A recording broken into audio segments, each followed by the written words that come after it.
احادیث مبارکو کی د یو انصاری صحابي قصه ذکر ده او دغه انصاری صحابي د کنیت ابو معلق دی. دا تاجر صحابي دی، د تجارت کو او د تجارت لپاره به هر ملک تتلو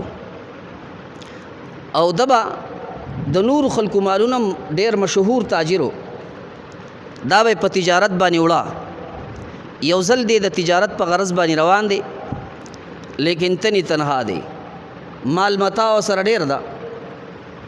په لاره کې وته یو غل ناست دی او هغه غل چې دی په کله په دې دشت او بیابان کې روان شو، هغه ورته راووتو لکه د نن زمانې غونته ډاکوان په لاره کې ورته ناست او مخې ته ورته راووته او هغه الفاظ یې ورته وویل چې د نن زمانې هغه ډاکوان او غلا هغه یو چاته وایي ضع ما معک فإني قاتلک، سچ د سری هغه کېده ورنستا قتل کوونکی موجنم دی پریدم دینا دیو ته مال او متا دی غرض دی اوالا، لیکن ما موجنا.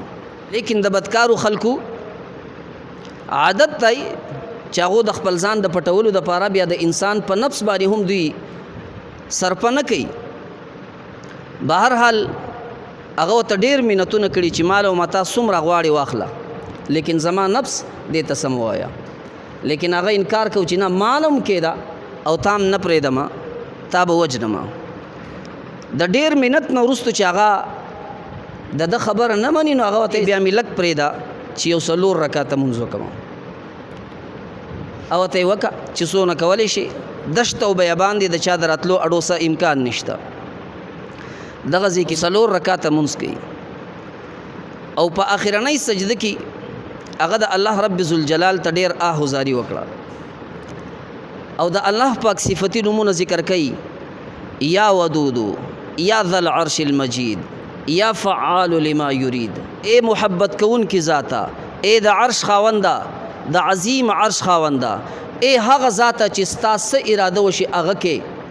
اللهم انی اسألک، الله زستان سوال کوم بعزک الذی لا یرام، ستا په هغه عزت باندې چې هغې ته رسایي نشي کېدی، وملک الذی لا یزام، او ستا په هغه بادشاهۍ باندې چې د هغې مقابله چرته نشي کېدی، وبنورک الذی، او ستا په هغه نور باندې ملأ ارکان عرشک چې هغې ستا د عرش ارکان ډک کړي دي.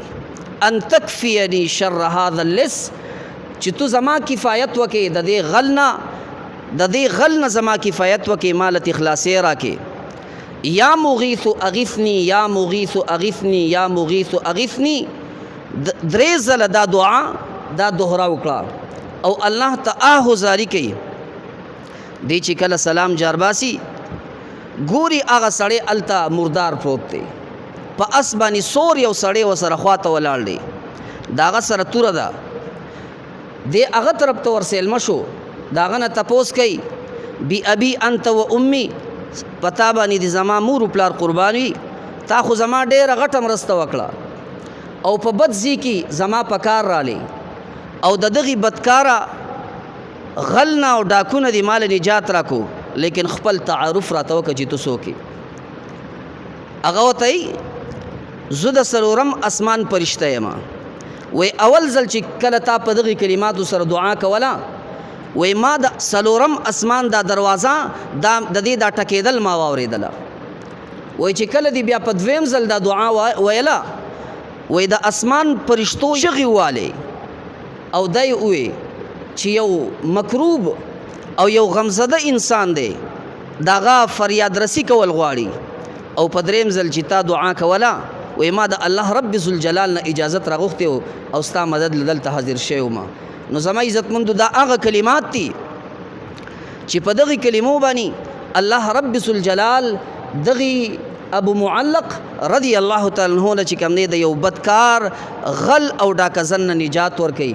د دې وجې نه حضرت انس رضی الله تعالی عنہ فرمایي، وی چې کم انسان غواړي دا چې زما حالت دی الله پاک برابر کی، زما چې کم دک درد دی دا دی الله پاک ختم کی، وی اغله پکار دا دی چې دې څلور رکعاته مونځ کې او د الله رب ذوالجلال نه په دغې کلماتو باندې خپل حاجت وغواړي، الله رب ذوالجلال به د چې کم حاجت الله پاک به پوره کړي.